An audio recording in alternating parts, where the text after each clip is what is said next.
Assalamualaikum warahmatullahi wabarakatuh. Halo semua, perkenalkan saya Bese Nurfitri Nur Amiruddin dan sebagai pembuka di video kali ini. Nah, di sini kami dari kelompok 11 ingin memaparkan hasil kerja kami tentang tugas besar ujian akhir semester mata kuliah Teori Dana Pensiun. Di sini saya tidak sendiri karena ditemani dengan Latifa Ainun Sabina dengan NIM 025, Gabrieliani M dengan NIM 038, Muhammad Rifki Rahmat dengan 043 dan Bese Nurfitri Nur Amrudin atau saya sendiri dengan NIM 051. Oke, apa yang akan kita bahas ini mengenai perhitungan-perhitungan dana pensiun terkait agregat cost method, past service liability, dan gain or loss. Oke, tanpa berlama-lama, di sini adalah data yang kami gunakan, yaitu kami menggunakan data dari provinsi-provinsi yang ada di Indonesia dan upah yang diberikan. Di sini data kami yaitu O33, di mana kami diberikan upah awal sehingga kami bisa memperoleh upah eh, saat ini atau UPX bar. Nah, ini UPE bar dan UPX bar kita peroleh dengan UPE kita kalikan dengan 1 tambah bunganya sebesar 2,5% pangkat 5. Kenapa pangkat 5? Karena 5 ini merupakan banyaknya tahun dari usia awal masuk kerja ke usia dia saat ini di tahun 2023. Jadi ada perbedaan 5 tahun. Jadi kenaikan upahnya sebesar kenaikan upah 5 tahun. Oke, nah di sini adalah usia masuk pekerja. Usia masuk pekerja di sini mulai dari 20, 21, 22, 23, 24, 25. Kemudian usia peserta masuk dana pensiun itu pertambahan masing-masing 1 tahun, mulai dari 21 tahun hingga 26 tahun. Dan usia peserta saat ini di tahun 2023 itu adalah 25 tahun hingga 30 tahun. Jadi penambahan dari usia masuk pekerja ke usia saat ini adalah 5 tahun. Nah, di sini karena terdapat 6 usia saat usia masuk bekerja, dana pensiun, dan saat ini, itu maka kita asumsikan bahwa dalam satu provinsi terdapat 6 peserta. Jadi, dalam satu provinsi terdapat 6 peserta, di mana masing-masing peserta memiliki usia yang berbeda-beda, masing-masing selisih 1 tahun, dari 20, 21, 22, 23, 24, dan 25. Jadi kita asumsikan dalam satu provinsi ada 6 peserta, sehingga untuk total peserta yang akan kita hitung nantinya itu ada 204 peserta. Itu dari mana? Dari 6 peserta dikali dengan 34 provinsi yang ada di Indonesia. Oke. Ini adalah nilai NX dan DX yang kita peroleh dari TMI. Nah, kita sudah melakukan terlebih dahulu untuk mencari nilai-nilai DX dan NX totalnya. Selanjutnya, ini adalah materi pertama yang akan saya bawakan, yaitu agregat cost method, di mana ini adalah metode perhitungan yang digunakan untuk menghitung pengolahan besarnya iuran normal atau TNC dan kewajiban aktuaria atau AL, dana pensiun dengan menggunakan tiga metode agregat. Metode apa saja? Itu ada metode agregat accrued benefit cost, agregat entry age normal, atau kita di sini fokus untuk membahas agregat usianya, dan agregat attained age normal, yang juga kita bahas agregat usianya. Dan selanjutnya adalah pembahasan dari metode-metode ini. Next, yang pertama adalah agregat accrued benefit cost. Di sini, kita memandang bahwa pendanaan pensiun itu dikaitkan dengan jumlah satuan unit benefit yang sama rata besarnya saat pensiun per tahun masa pendanaan yang akan dilalui peserta, di mana usia dapat ditentukan. Kita bisa mencari iuran normal dan kewajiban aktuaria dengan rumus berikut. Nah, diberikan rumus-rumus seperti ini. TNC-nya adalah DR per DX dikali A alfa dikali R kurang E dikali 1 tambah S dipangkatkan R kurang 1 kurang X bar dikali 12 TUPX. TUPX ini adalah total upah saat ini. Total upah peserta saat ini yang dimana usianya diambil dari usia rata-rata. Dikali anuitas dibagi dengan R kurang A. Di sini R kurang E ini, E-nya di sini adalah E-nya di sini adalah E-bar atau E-rataan, di mana di sini kita gunakan rata-rata usia masuk pekerja.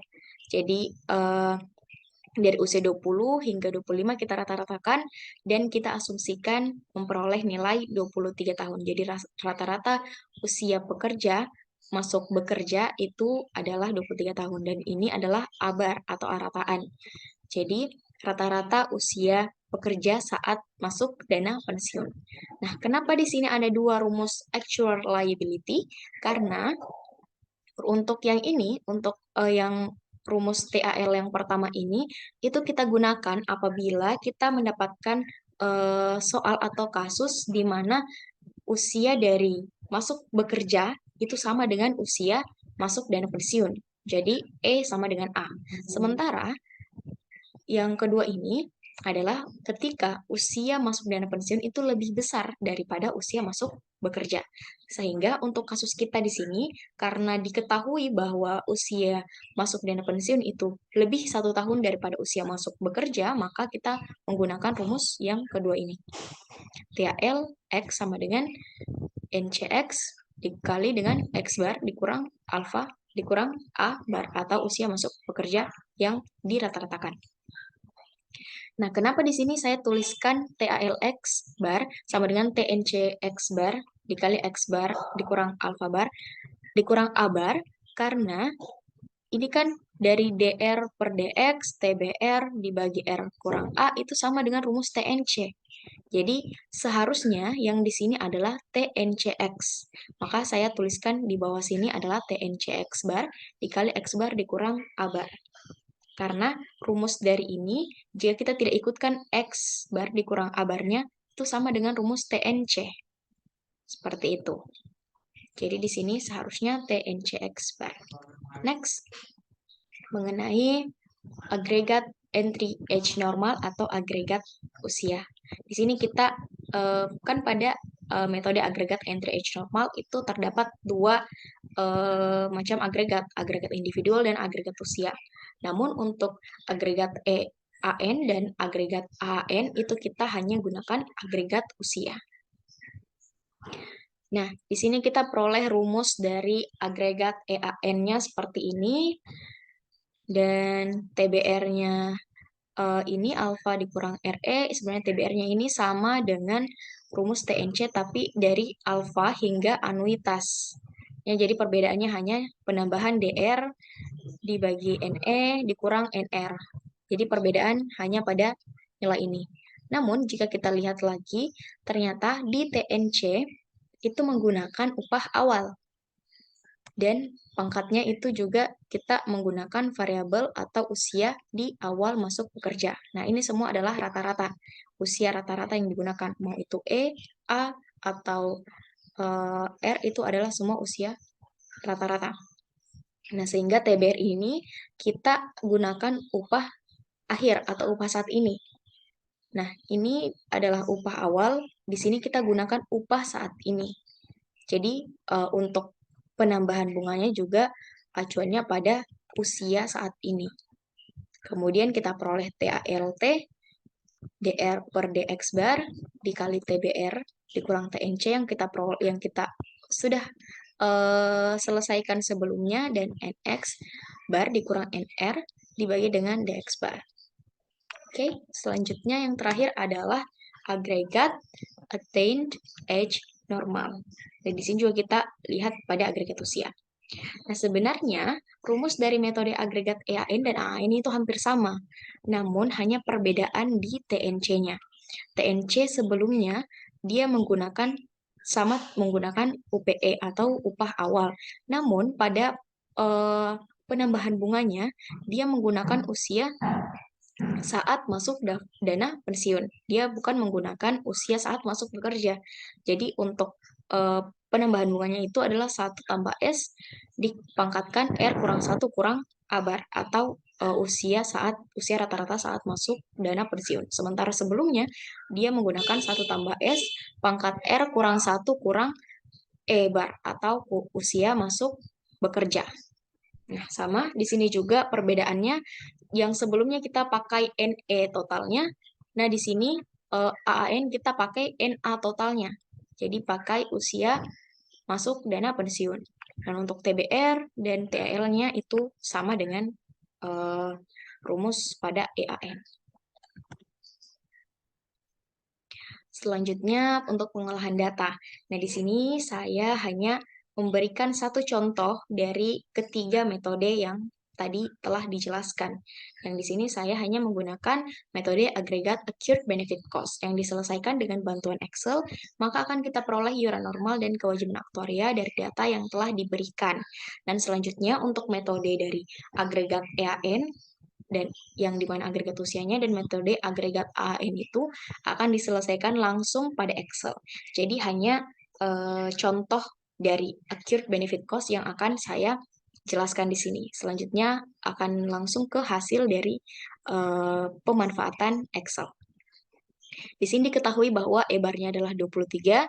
Sebenarnya untuk usia rata-rata masuk bekerja itu adalah 22,5. Namun karena di sini kami membulatkan usianya ke atas, maka kita asumsikan bahwa usia rata-rata masuk bekerja itu adalah 23 tahun. Sama juga dengan A-bar-nya, kita asumsikan 24 tahun, X-bar-nya kita asumsikan 28 tahun, dan R-nya atau usia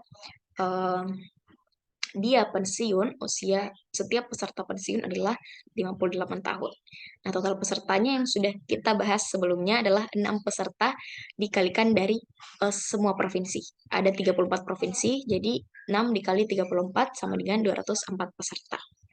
Alfanya diketahui 5%, S-nya adalah bunganya itu 2,5%, A58 atau anuitas usia pensiun yang totalnya itu kita peroleh 14,1763.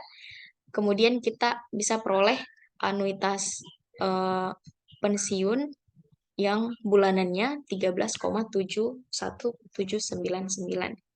Sehingga kita bisa memperoleh UP atau UP rataannya itu sebesar 4.213.17,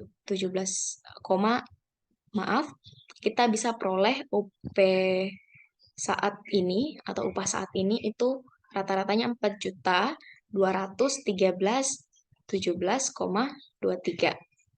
Dan total pesertanya ada 204, sehingga kita peroleh total dari upah saat ini ialah UP saat ini dikali dengan total peserta menghasilkan 716.212.924,64 rupiah. Nah, di sini selanjutnya kita selesaikan dengan rumus TNC X-bar yang sudah diberikan tadi. Sehingga bisa kita input nilai-nilainya, R-nya itu 58, X-bar-nya 28, di sini E-bar-nya 23, X-bar-nya 28, A-bar-nya 24, sehingga di sini kita peroleh nilai-nilai dari variabel-variabelnya, kita input dalam rumus, dan kita peroleh hasil TNC atau total dari iuran normal, total dari normal cost usia saat ini yang dirata-ratakan itu 28 sama dengan 3.195.190.488,1 rupiah. Nah, sehingga bisa kita peroleh untuk kewajiban aktuarianya, yaitu TAL X bar sama dengan TNC X bar dikali dengan X bar dikurang A bar. Dan kita peroleh TAL 28 sama dengan 12.561.951.952,4 rupiah. Nah, nilainya sama jika kita menggunakan rumus TBR. Jadi, itu sama nilainya jika kita tidak menggunakan rumus TNC langsung. Oke, dan setelah kita menggunakan software atau aplikasi dari Excel, nah kita peroleh nilai-nilai NC, TNC, TB, dan TAL-nya seperti ini. Untuk agregat acute benefit cost diperoleh 3,3 miliar 125.190.488 dan kita peroleh TAL-nya sebesar 12.501.761.952 sama ketika kita menggunakan rumus secara manual dan kita gunakan rumus untuk aplikasi Excel itu sama outputnya hasilnya. Jadi saya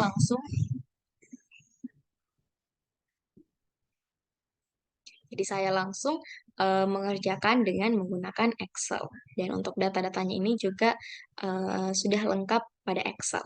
Sehingga di sini kita peroleh TNC pada EAN itu 4.901.519.481 rupiah, dan kita peroleh TBR-nya sebesar 506 miliar, dan kita peroleh TAL-nya sebesar 28.486 juta sekian.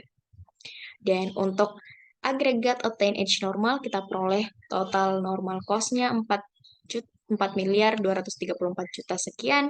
Kita peroleh TB-nya 506 miliar 670 juta sekian, dan TAL-nya kita peroleh 39 miliar 62 juta 426.200 rupiah.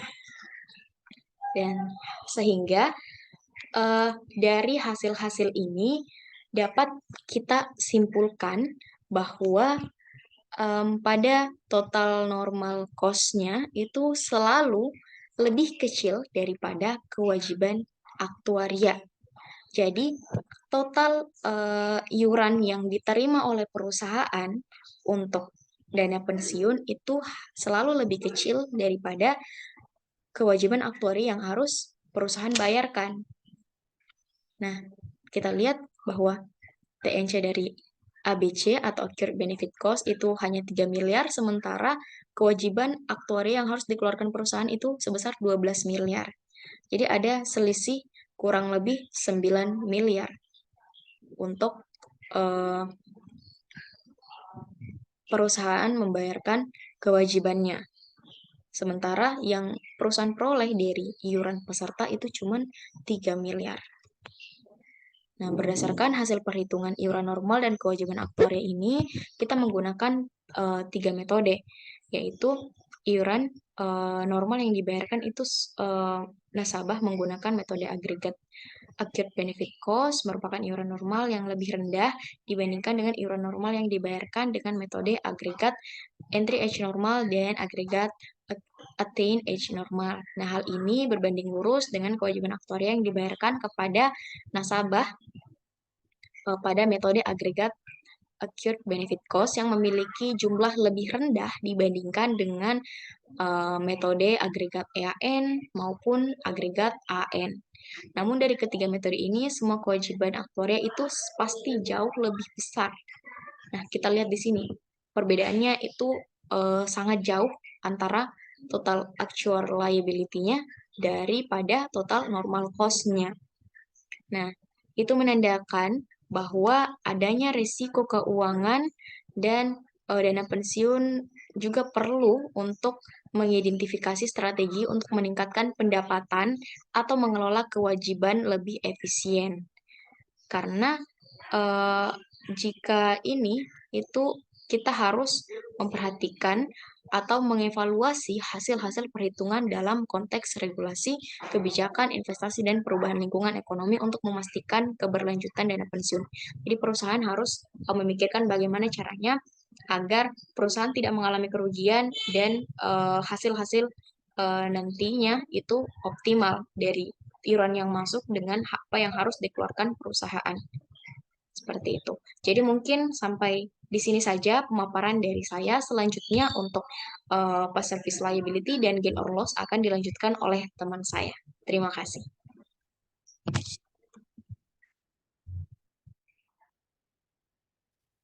Baik, terima kasih atas kesempatan yang telah diberikan kepada saya. Di sini saya akan menjelaskan mengenai past service liability dan juga suplemen cost. Itu perhitungan past service liability dan juga perhitungan dari suplemen cost. Nah, di sini kami menentukan besarnya PSL dan SC yang diangsur itu sampai pada usia pensiun dini yaitu 51 tahun, yang mana dengan asumsi bahwa seorang pekerja atau karyawan ini mengajukan pensiun dini di usia 51 tahun, yang mana seharusnya pensiun normal untuk suatu pekerja atau karyawan itu di Indonesia itu rata-rata 58 tahun. Tapi di sini karena dia mengajukan pada usia 51 tahun, maka kita akan menghitung past service liability serta suplemen cost dari dari usia yang telah diajukan oleh pekerja tersebut. Nah, dengan menghitung PSL dan SC, saya menggunakan dua metode. Metode pertama itu metode akurat benefit cost, dan yang kedua adalah metode entry age normal.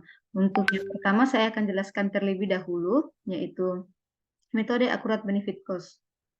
Dalam metode akurat benefit cost, metode ini ditandai dengan pembagian total manfaat pensiun yang dapat menjadi hak seorang peserta bila bekerja sampai usia pensiun normal dengan masa kerja yang telah dijalannya sejak mulai bekerja sampai usia pensiun normal tersebut. Dalam situasi ini, kami gunakan asumsi kerja yang mengajukan permohonan pensiun dini langsung disetujui di tahun itu juga. Nah, pertama-tama itu menggunakan rumus mencari normal cost-nya, di mana teman-teman dapat melihat rumus yang telah saya tampilkan dalam slide. Setelah mendapatkan normal cost-nya, kita dapat menghitung past service liability. Namun sebelum beranjak ke perhitungan PSL, itu kan rumusnya di sini ada UALA itu sama dengan SC dikali anuitas bulanan pada usia anuitas bulanan. Nah, UAL di sini eh, karena unfunded actuarial liability atau ketidakcukupan kewajiban aktuaria yang terjadi pada awal pendanaan didefinisikan sebagai selisih antara actuarial liability yang dikurangi dengan akumulasi dana yang terkumpul. Karena pada awal pendanaan akumulasi dana yang terkumpul saat itu untuk peserta yang baru didaftarkan adalah nihil atau tidak ada, maka besarnya UAL akan sama dengan AL di awal periode pendanaan. Maka dari itu, untuk rumus PSL, kenapa saya samakan saja dengan mencari AL, mencari actuariability pada usia masuk dana pensiun itu sama karena yang saya jelaskan tadi, karena pada awal pendanaan akumulasi yang terkumpul itu yang untuk peserta yang didaftarkan tidak ada, makanya rumus AL makanya UAL ini akan sama saja dengan mencari actuarial liability di awal periode pendanaan. Nah, karena UAL ini adalah rumus untuk mendapatkan PSL, maka PSL sama saja dengan rumus AL yang kita dapatkan, yang mana rumus AL di sini actuariability-nya itu normal cost dikali dengan usia saat perhitungan dana pensiun dikurang dengan usia masuk dana pensiun.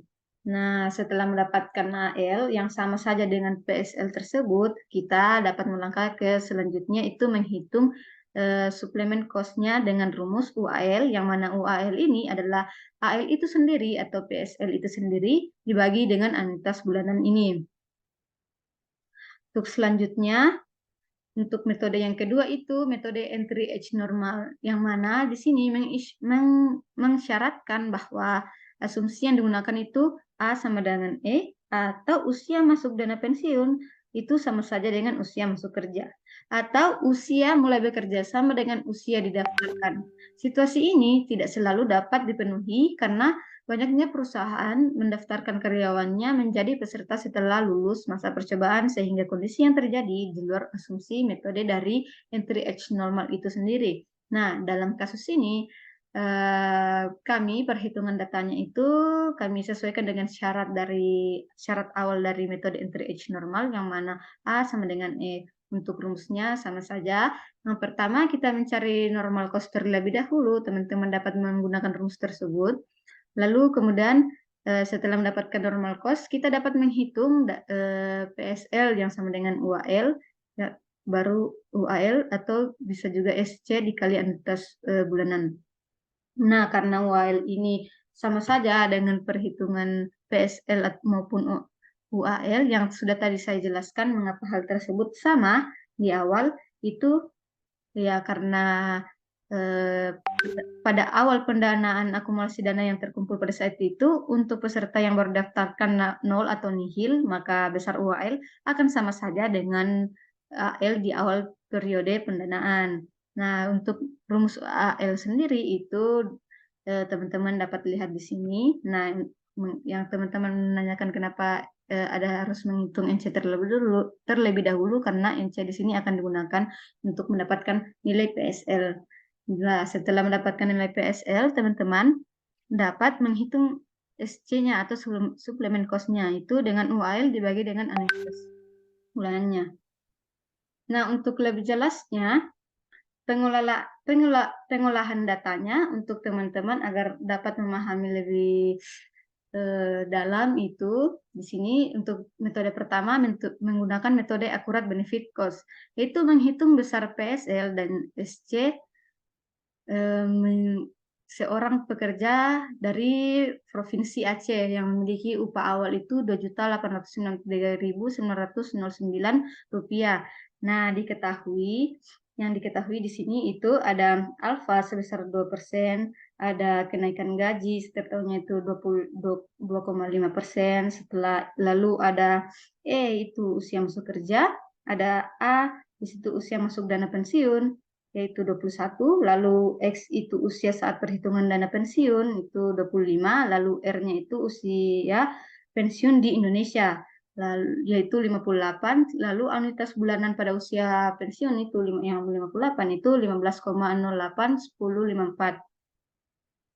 Nah, untuk menghitung di usia 25 tahun ini, normal cost di usia-usia 50 tahun, teman-teman dapat menggunakan rumus NC yang sebelumnya yang saya jelaskan di metode akurat benefit, atau teman-teman lebih jelasnya dapat melihat perhitungan yang ada di sini, yang mana D usia 58 dibagi dengan D dengan usia 25. Lalu 12 dikali dengan 2%, lalu R ini adalah 58 yang usia pensiun di Indonesia, lalu dikurang dengan 20 itu usia masuk kerja. Nah, di sini kan ada UPX, upah awalnya. Nah, untuk menghitung upah awalnya kan ada rumus tambahannya itu 1 tambah S, yang mana 1 tambah S itu adalah S-nya adalah kenaikan gaji yang 2,5%, lalu dipangkatkan dengan 58 usia pensiun rata-rata Indonesia, dikurang 1, dikurang dengan 25. Itu X masuk kerja. Lalu dibagi dengan usia pensiun di Indonesia, lalu dikurang dengan usia masuk dana pensiun atau didaftarkan pada dana pensiun, lalu dikalikan dengan anuitas bulanan di pada usia pensiun di Indonesia yaitu 15,081054. Nah, teman-teman dapat melihatnya. Lalu akhirnya NC atau normal cost yang didapatkan itu adalah Rp5.932.308. Setelah mencari NC, kemudian kita mencari nilai PSL. Nah, nilai PSL menggunakan rumus HL yang sebelumnya, yaitu yang dijelaskan NC pada usia 25 dikurang usia 25 dikurang 21 itu A, yaitu usia masuk dana pensiun atau daftar dana pensiun, itu NC-nya tadi kan 5932308. Lalu dikali 4 karena 25 kurang 21. Jadi nilai PSL itu adalah Rp23.279.233 Setelah mendapatkan AL-nya, kita akan menghitung SC-nya. Nah, SC-nya sendiri menggunakan rumus UAL, yang mana UAL itu sama saja dengan AL, yang mana AL itu sama saja dengan PSL, lalu dibagikan dengan anuitasnya. Nah, di sini anuitasnya itu 14,6074999924. Lah, setelah dibagi dengan UAL-nya, UAL dibagi dengan anuitas, maka akan didapatkan suplemen cost-nya atau beban biaya yang dikeluarkan oleh perusahaan itu Rp1.624.454. Ini dengan metode akurat benefit cost. Selanjutnya dengan metode entry age normal, agak sedikit berbeda dengan entry age normal. Ini sama saja untuk soalnya seorang pekerja dari Provinsi Aceh dengan upah awal Rp2.839.099. Karena di sini kita mengatakan bahwa A itu sama dengan yang mana usia masuk daftar dana pensiun sama saja dengan usia masuk kerja. Nah, untuk yang diketahuinya itu pun juga sama. Nah, yang diketahuinya itu juga sama. Untuk itu kita mencari NC terlebih dahulu. Nah, teman-teman dapat melihat NC yang digunakan itu menggunakan rumus yang saya jelaskan di metode entry age normal. Di sini ada 12 dikali 2% dikali dengan upah awal dengan upah awalnya itu ada tambahan rumus yaitu 1 tambah S pangkat 58 dikurang 20 dikurang 1 lalu dikali lagi dengan R itu usia pensiun di Indonesia yang dikurang dengan 20 itu adalah usia masuk kerja dan dikali dengan anuitas. Lalu dikali dengan anuitasnya serta itu dikali lagi dengan DR, ini DR-nya, lalu NE dikurang dengan NR-nya. Nah, sehingga kita mendapatkan nilai yaitu Rp8.789.615. Nah, kemudian kita akan menghitung atau mencari nilai PSL tersebut. Yaitu AL sama dengan 12 dikali 2% ini. Yang mana ini adalah nilai dari DR per DX, lalu dikurang dengan R dikurang E, 58 dikurang 20, dikali lagi dengan UPX, lalu ditambah dengan rumus tambahan itu 1 tambah 2,5%, pangkat 58 dikurang 1 dikurang 25, lalu dikurang dengan NC, nah NC yang didapatkan tadi adalah 8.789, itu dikurang, lalu dikalikan dengan NA, dikurang NX dibagi dengan DA. Sehingga mendapatkan hasil yaitu 37, sehingga mendapatkan hasil actuarial liability itu sebesar 37,422.166 rupiah. Lalu setelah mendapatkan AL-nya, dapat kita hitung SC pada usia 25 yaitu UAL dibagi dengan anuitas, yang mana UAL-nya yang tadi didapatkan dibagi dengan anuitasnya yang telah dihitung itu 14,6074926. Itu sama dengan beban biaya yang dapat ditanggung perusahaan itu Rp2.561.084. Nah, setelah melakukan pengolahan data, di sini saya akan menampilkan hasil perhitungan dari 34 provinsi yang ada di Indonesia yang mempunyai rata-rata gaji. Nah, hasilnya di sini untuk PSL dan SC dengan metode akurat benefit cost. Nah, di PSL ini memiliki tren yang dapat kita lihat itu memiliki tren yang meningkat seiring dengan bertambahnya usia pensiun. Nah, kita berarti 23, 24, 24, 900, 25, 26, dan 27. Nah, kita lihat itu trennya meningkat karena sering bertambahnya usia pensiun. Hal ini disebabkan oleh meningkatnya jumlah tahun yang tersisa hingga usia pensiun, sehingga nilai manfaat tahunan yang terakumulasi juga meningkat. PSL AL yang usia 25 sampai usia PSL AL 30 memiliki perbedaan nilai yang cukup signifikan. Hal ini disebabkan oleh perbedaan nilai manfaat tahunan yang untuk masing-masing usia pensiun. Nilai manfaat tahunan yang lebih tinggi akan menghasilkan PSL yang lebih tinggi pula. Metode ini membantu perusahaan atau lembaga keuangan untuk memperkirakan biaya tambahan yang harus disediakan dan memastikan kewajiban manfaat pensiun yang telah diakumulasikan oleh karyawan. Nah, untuk SC-nya sendiri, teman-teman dapat lihat itu ini dari provinsi yang pertama itu Aceh ya, sampai di Papua terakhir. Nah, di SC pada usia 25 sampai 30 tahun juga memiliki tren yang meningkat seiring dengan bertambahnya usia pensiun. Hal ini disebabkan oleh meningkatnya nilai PSL, sehingga biaya tambahan yang harus dikeluarkan oleh perusahaan juga meningkat. Suplemen cost AL di 25 hingga suplemen cost dari AL 30, suplemen cost 30, memiliki perbedaan yang cukup signifikan. Hal ini disebabkan oleh perbedaan nilai PSL untuk masing-masing usia pensiun. Suplemen cost menunjukkan biaya tambahan. Nah, di sini dapat kita lihat ya, beban biaya untuk perusahaan itu meningkat ya sering bertambahnya usia pensiun, yaitu sampai 30, yang mana dari 1 juta, 1 juta, 1,6, 1,7, 1,782, 1,8, 1,9, dan akhirnya sampai pada usia 30, yaitu 2, menembus angka 2 juta. Nah, suplemen cost menunjukkan biaya tambahan yang harus dikeluarkan oleh perusahaan untuk menutupi defisit dana pensiun. Defisit dana pensiun dapat terjadi jika nilai manfaat pensiun yang telah terakumulasi atau dapat kita katakan PSL tidak mencukupi untuk membayar seluruh manfaat yang akan diterima oleh peserta pensiun. Selanjutnya yaitu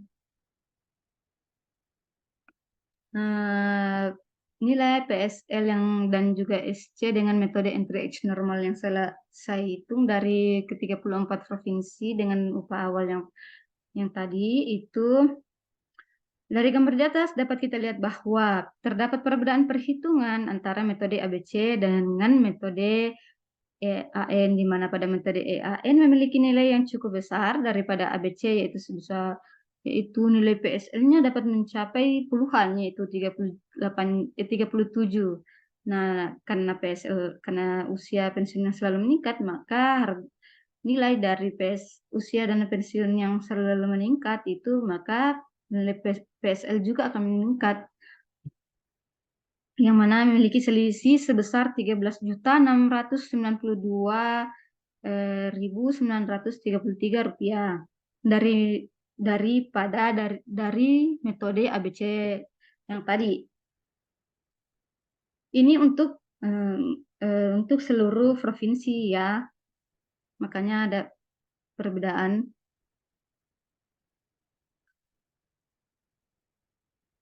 Hal ini dapat kita katakan bahwa hal ini membuat metode EAN lebih sesuai untuk di situasi di mana perusahaan atau lembaga keuangan ingin meningkatkan tingkat bunga yang diperlukan untuk membayar manfaat pensiun yang telah diakumulasikan oleh karyawan.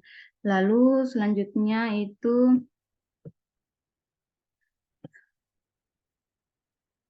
SC-nya.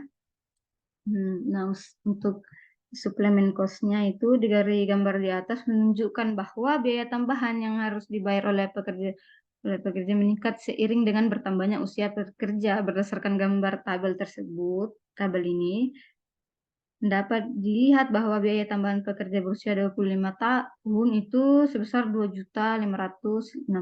Hal ini berbeda dengan metode ABC sebelumnya yang mana hanya sampai hanya sampai 1 juta. Kalau dengan NTRH normal itu bisa sampai 2 juta dari usia 25 sampai 30. Tetapi eh, dan selalu dan selalu meningkat seiring bertambahnya usia dana pensiun. Contoh ini untuk setiap perhitungan di seluruh provinsi yang ada di Indonesia. Tapi dapat kita lihat dalam perhitungan selalu meningkat. Oh, mohon maaf. Jadi dapat saya katakan secara keseluruhan pemilihan metode itu tergantung pada tujuan analisis dan kondisi spesifik dari setiap perusahaan. Jika perusahaan atau lembaga keuangan ingin mengakuratkan tingkat bunga yang diperlukan untuk manfaat pensiun yang telah diakumulasikan oleh karyawan, maka metode EAN lebih sesuai. Namun jika perusahaan atau lembaga keuangan ingin memperkirakan biaya tambahan yang harus disediakan untuk memenuhi kewajiban manfaat pensiun yang telah diakumulasikan oleh karyawan, metode ABC lebih sesuai. Begitupun juga dengan perhitungan SC-nya. Mungkin sekian dari saya ucapkan terima kasih.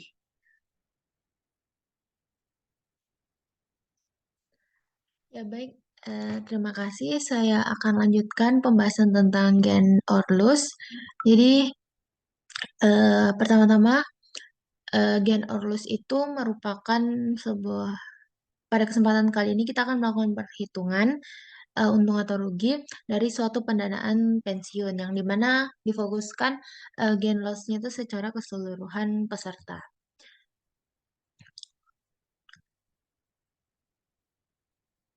Nah, selanjutnya tuh kita akan pertama-tama menghitung nilai harapan unfunded actuarial liabilities, yang dimana tuh rumusnya adalah expected dari total actuarial liabilities pada tahun 2023 dikurang ekspektasi dari gajinya 2023, F 2023. Jadi setelah melakukan perhitungan didapatkan total 6 ekspektasi total AL-nya sebesar 697.803.208.1991 dan expected F-nya itu sebesar 126.068.140.082 rupiah.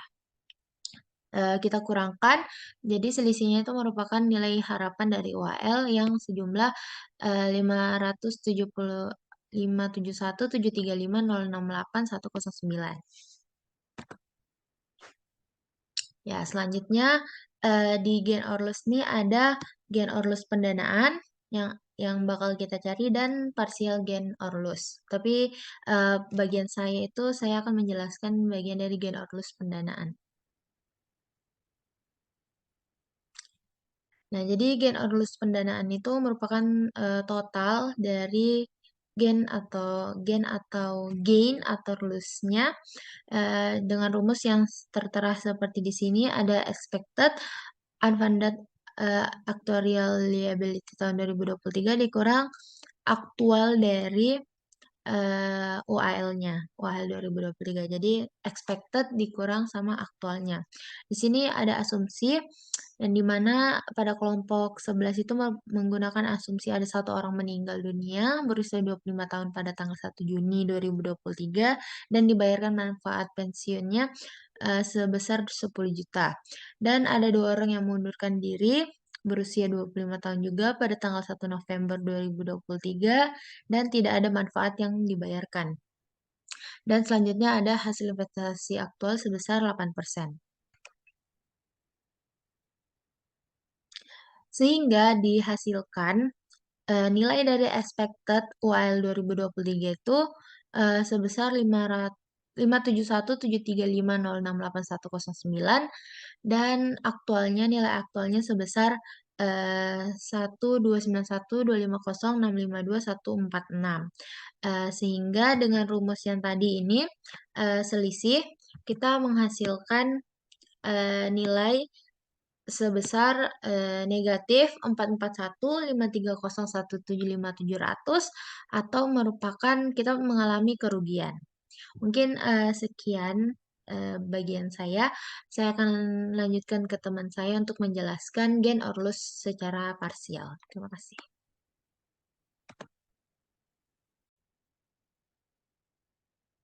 Baik, terima kasih atas kesempatan yang telah diberikan. Di sini saya akan melanjutkan mengenai materi gain or loss yang parsial. Nah, sebelumnya saya akan menjelaskan mengenai apa itu partial gain or loss. Nah, partial gain or loss pendanaan pensiun itu merupakan bagian dari total gain or loss yang diperoleh secara agregat. Nah, partial gain or loss ini sangat bermanfaat untuk memastikan bahwa proses pendanaan akan menuju perbaikan atau keburukan atau dia akan menjadi lebih baik atau lebih buruk ke depannya. Nah, gain or loss secara parsial ini dapat dipecah menjadi 3 bagian. Yang pertama itu gain or loss dari realisasi kenaikan upah, yang kedua itu gain or loss dari hasil investasi, dan yang ketiga itu gain or loss dari liabilitas. Nah, selain itu jika gain or loss liabilitas itu ingin dipisahkan menjadi lebih lanjut, nah maka akan dipisahkan menjadi atau dibagi menjadi dua, yaitu gain or loss liabilitas berdasarkan mortalita, dan yang kedua yaitu berdasarkan tingkat pengunduran diri. Nah, sehingga gain or loss akan pengaruhi posisi jumlah peserta yang ada saat itu terjadi. Nah, langsung saja seperti yang dilihat pada PPT kali ini. Di sini telah kita lihat gain or loss parsial berdasarkan salary atau kenaikan upah. Di situ ada rumusnya salary gain untuk tahun ke-T, yaitu rumusnya dengan cara expected actual liability pada tahun ke-T dikali dengan kenaikan upah S dikurangi dengan S aksen, di mana S aksen ini adalah asumsi kenaikan upah pada akhir tahun, yaitu di mana diketahui sebesar 10%, dibagi dengan 1 plus kenaikan upah S sebesar 5%, dan hasilnya itu yang dapat kita lihat di bawah ini. Salary gain 2023 didapat yaitu minus 33.228.724.200. Nah, ini terjadi akibat nilai kewajiban pensiun yang meningkat. Nah, sehingga kita akan melihat loss parsial. Nah, faktor-faktor yang menyebabkan ini yaitu perubahan tingkat suku bunga, perubahan dalam asumsi demografis, atau perubahan lain dalam faktor-faktor yang mempengaruhi estimasi kewajiban pensiun. Nah, selanjutnya kita berpindah ke gain or loss parsial yang berikutnya, yaitu berdasarkan investment atau gain or loss parsial investment, di mana sama seperti salary sebelumnya, rumus pada gain or loss parsial investment yaitu investment gain pada tahun ke-T sama dengan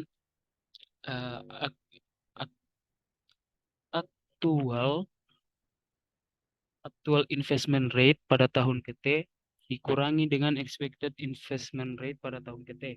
Nah, di mana didapatkan hasilnya itu yaitu sebesar 49.821.821.821.11.889, dan hasilnya itu positif, berarti dia memiliki keuntungan atau laba dan dikatakan gain.